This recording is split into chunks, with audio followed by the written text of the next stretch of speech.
Police have a new way to apply DNA evidence to catch predators. It's happening at an exponential rate as DNA matching technology improves. The man who's been arrested in connection to her murder has been identified. DNA evidence has put the suspect behind bars. Here in court today, he was ordered held without bond. It's been an invaluable tool. They had the rapist and the killer's DNA, but they had no idea who he was. Literally decades later, when police say a familial DNA match was found. This is the time to take advantage of genetic genealogy. In the end, they just hope justice is served. As DNA testing quickly advances, new clues are emerging to help detectives crack even their toughest cases, some that have gone unsolved for decades. One company in Virginia helping close those cold cases nationwide and walking us through how that technology works while finally providing answers for victims and their families.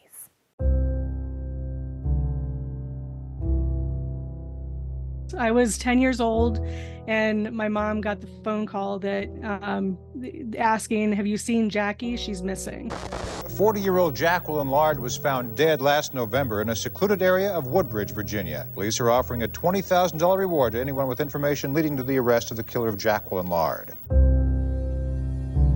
Police say there were signs of a, quote, horrific struggle. It was sheer panic at the time.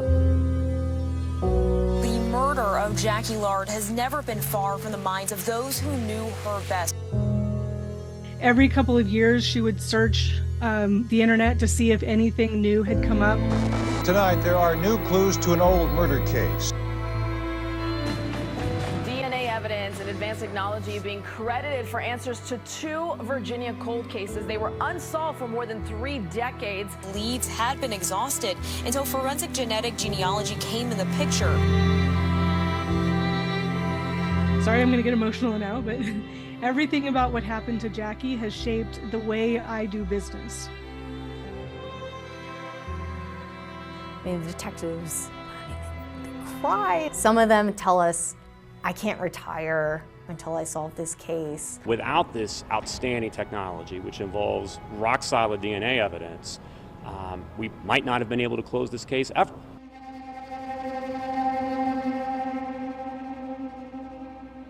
It was a cold autumn evening in 1986, around 9 o'clock at night, when Jaclyn Lard was last seen at the realty office where she worked in Stafford County, Virginia, as it was closing. That November night, she never made it home. The next morning, evidence of a horrific struggle and a violent murder. Jaclyn and her car were both missing. The following day, 2 kids playing in the woods found her body under a pile of old discarded carpet. A month later, the 40-year-old woman's car was found abandoned in Fairfax County. DNA evidence was collected at the scene, but authorities could never connect it to a suspect. For nearly 4 decades, her killer was never found, and the case turned cold, leaving her family and community to wonder what happened to their loved one. That sort of encompasses the entire scale. Cold cases like hers, just one of the hundreds of thousands of cases sitting on shelves across the country. That is until Parabon nanolabs entered the scene.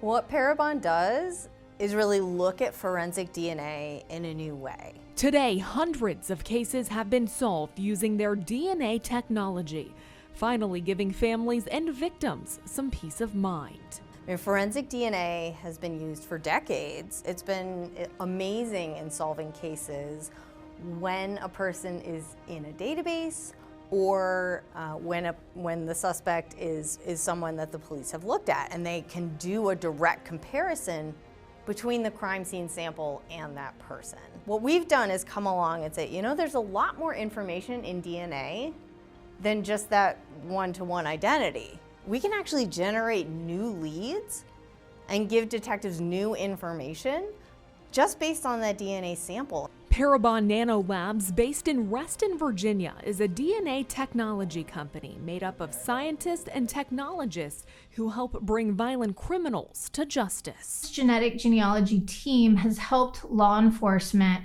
with over 310 positive identifications over the last almost 6 years. So we're averaging 1 case per week where we're able to help law enforcement identify the contributor of the DNA.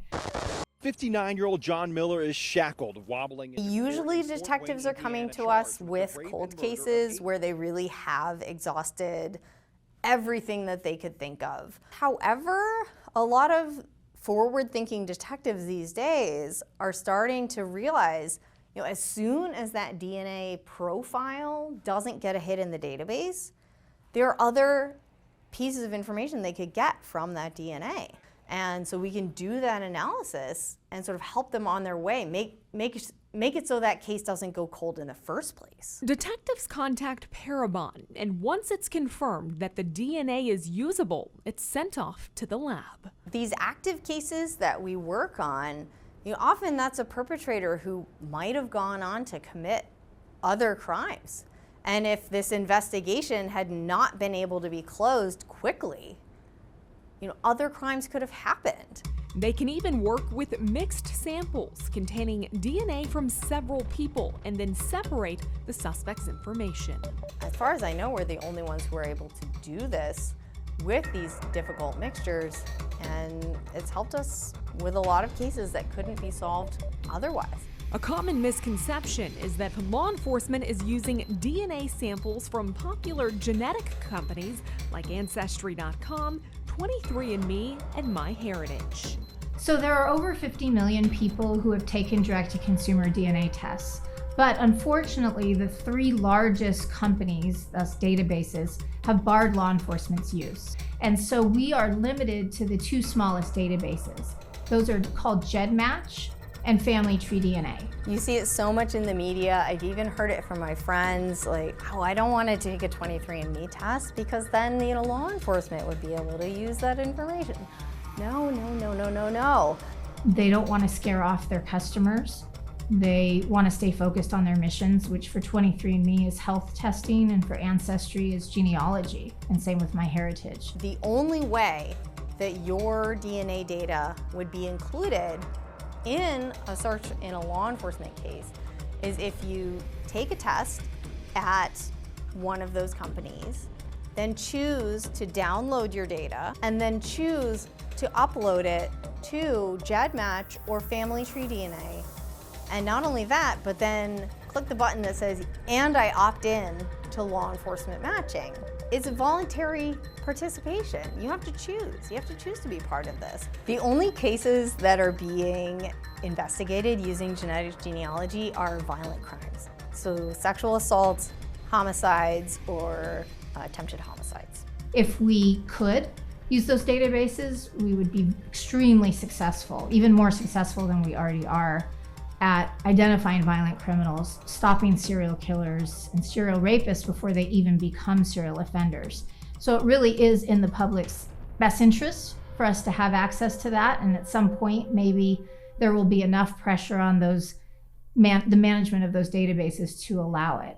For now, Parabon's process starts by using crime scene DNA to predict the physical appearance of an unknown person, a process known as DNA phenotyping.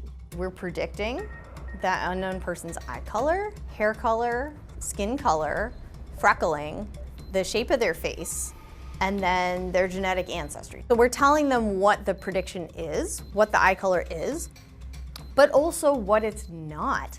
And you can usually say what it's not with much higher confidence.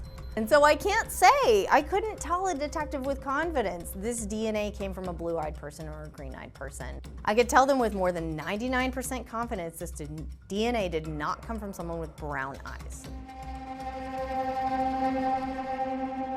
In 2016, Parabon used DNA phenotyping to help solve the case involving Jessie Bjork.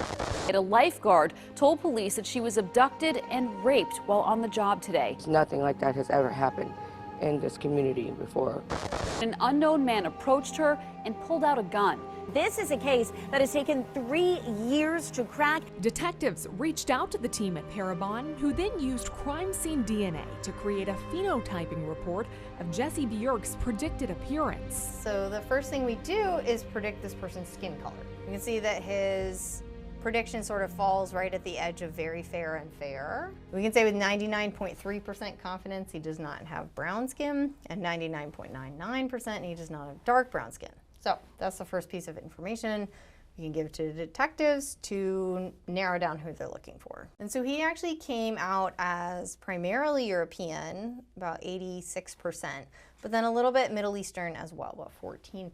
With all of this information, a forensic artist then takes over to create the predicted image. This is the face that's predicted for this case. There's a lot we don't know, and so this person might be skinnier, might be heavier. We don't know about facial hair and things like that. We're only looking at the DNA sequence, and your DNA sequence is the same throughout your entire life. And so we always make a prediction by default as a young adult at a normal body weight. Shown here is Dr. Graytek's own phenotyping report. By analyzing her DNA, this is the image that a forensic artist created to identify her. Are there critics who ever say that this phenotyping is concerning when it comes to something like profiling or anything of that nature? It's an interesting critique because, our argument is we're just telling the detective facts about the person who was at that crime scene. And, if a witness told the detective, well, the guy I saw had brown hair, and the detectives start looking for someone with brown hair, would you accuse that witness of racial profiling? It's not the information that's the problem, it's how it would be used. It's if the police choose to use that information to then blanketly look for anyone who matches that description, that is obviously a problem, and that's not what we want the technology to be used for. It's just incredibly important to remember that we are just providing a lead. Law enforcement doesn't arrest anyone based on that. We are simply providing a tip. It is a highly scientific tip, and it is very often correct, but they cannot move forward without performing a full investigation. DNA phenotyping is just one part of the puzzle when it comes to catching violent offenders. Coming up next, we'll learn how genetic genealogy pointed police toward Jesse Bjork as the suspect in an Alexandria rape case.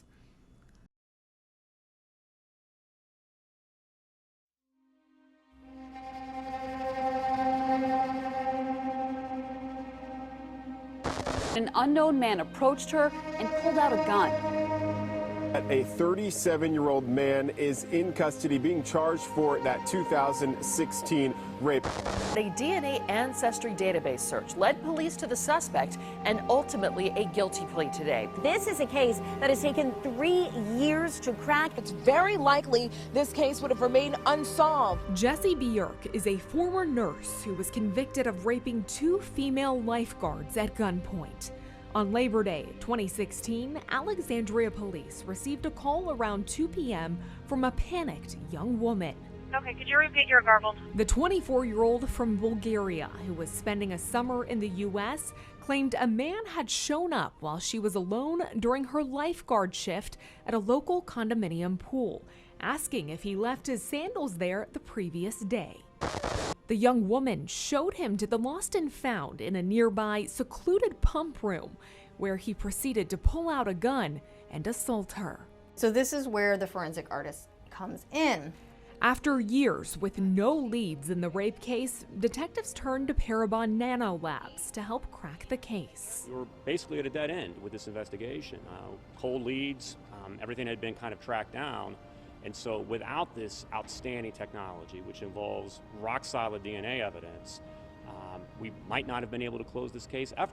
They created a DNA phenotyping report, giving police a lead as to what their suspect could potentially look like. But they also took it a step further, using genetic genealogy to point directly to Bjork. Traditionally, law enforcement has used what's called a STR profile. It's a certain type of genetic markers, and they use 20 of those genetic markers. That's the type of DNA that you see used to charge someone with a crime or convict someone of a crime in a court of law. But for that type of DNA testing, you need an exact match. They're looking for that individual's DNA in their law enforcement databases. So if that person has never had their DNA collected through an arrest or a conviction, they're not going to get a match. That's where investigative genetic genealogy comes into play. Parabon was the only company producing the type of data that we can use, that genetic genealogy can use from forensic samples. No one else was doing that.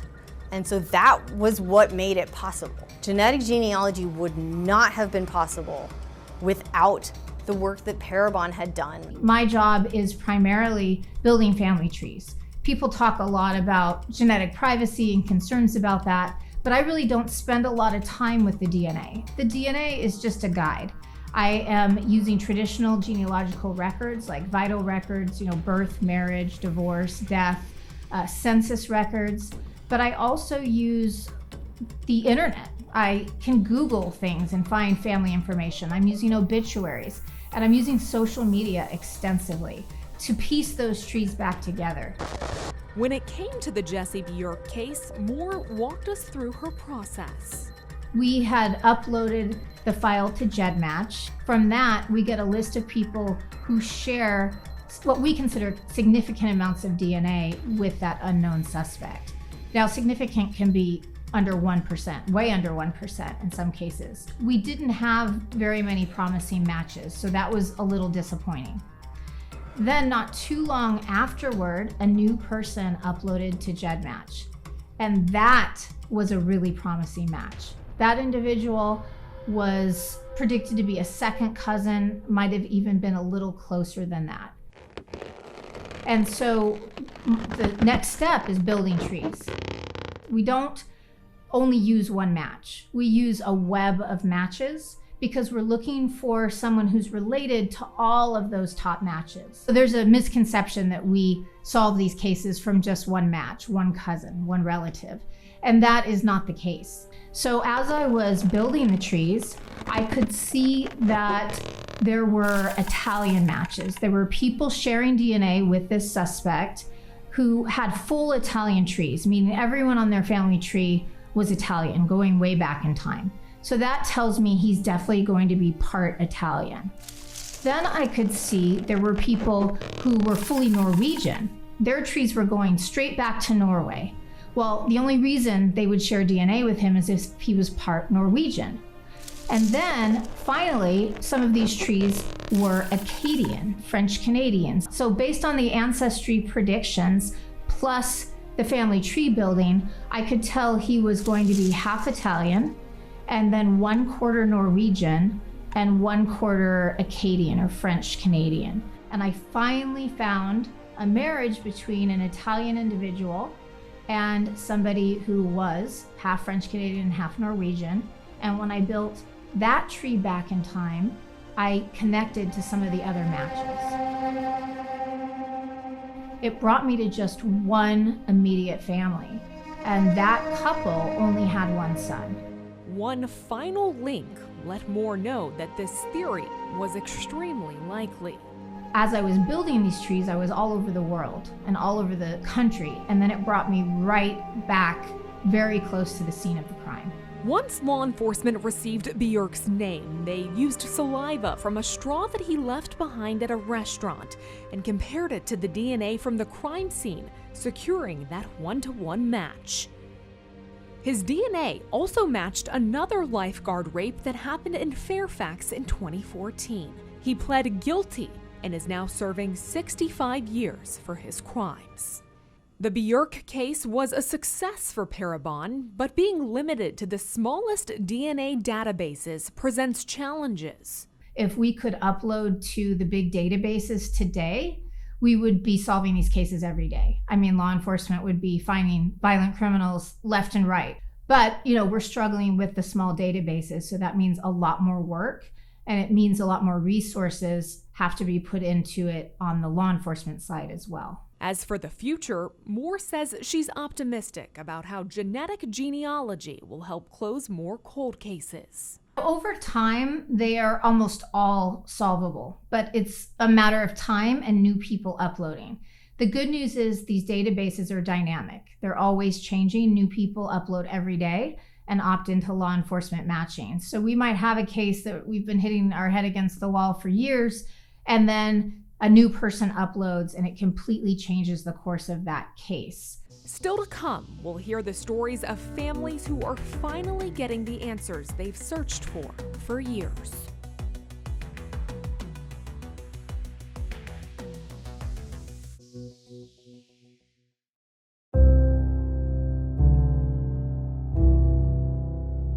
Families of cold case victims often endure years of pain. 40-year-old Jaclyn Lard was found dead last November in a secluded area of Woodbridge, Virginia. That, coupled with the uncertainty that comes from a lack of resolution, can be crippling for surviving family members. When someone does something like that to another person, and then you don't have answers, especially for so long, the advancements in the DNA technology that help them find this character, to me, it's a blessing that the Sheriff's Department, the Stafford County Sheriff's Department, never gave up. And while Parabon is responsible for identifying hundreds of violent criminals, their work can also help victims in another way. This is also really useful in unidentified remains cases. So if remains are recovered, there's very little information about that person's appearance. I mean, if they have a skull, they can reconstruct the face, but they don't know that person's pigmentation. There just isn't enough specific information in the proportions of the skull to pick out those details, but in the DNA, there is.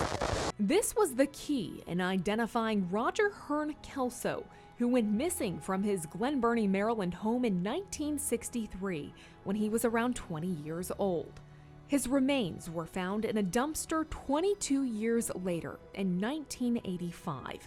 It took another 34 years for him to finally be identified. That is until 2019, when Parabon Labs created his phenotyping report and finally brought closure to his family. I am very, very impressed. What an exciting time. Had this happened some years ago without the use of DNA and without the use of family ancestry, we would have never known the answer. And the list continues to grow, with more and more families finally getting answers, like the Conyers family, who lost their 16-year-old daughter Pamela in 1970. Police now say that DNA evidence and forensic genealogy has led to the two suspects involved in her death. The pair left DNA evidence on cigarettes in Pam's car, as well as fingerprints. Anne Arundel County and the FBI identified her two killers in 2023 and 2024, both of whom were deceased. And I remember seeing the stories, but I thought, oh, it has to be a different Pam Conyers. You know, it's never somebody you think you know. She was just lovely. And as I said, it just makes me sad. I got to grow old and she didn't. Parabon Nanolab's work helping to solve violent crimes, sometimes in cases where all hope seems lost. When they finally get the name and the face, and they know who is responsible for that crime, I'm told it lifts a huge burden off their shoulders and they can finally move on with their lives. That's one of the messages we hear the most is, I don't think this case would have been solved without Parabon's work. I mean, just so many families, detectives, cases that we've been able to help. It's incredible. It's so rewarding. Even with the incredible work of DNA labs, there are still more than 2,000 unsolved violent crimes in the DMV alone, with new cases coming in each and every day. Anyone who's willing to provide law enforcement with their DNA is encouraged to upload their information to GEDmatch, Family Tree DNA, or the nonprofit database DNA Justice. It could bring peace to a family that has been tortured without answers for decades. Thanks for joining us. I'm Jaclyn Lard.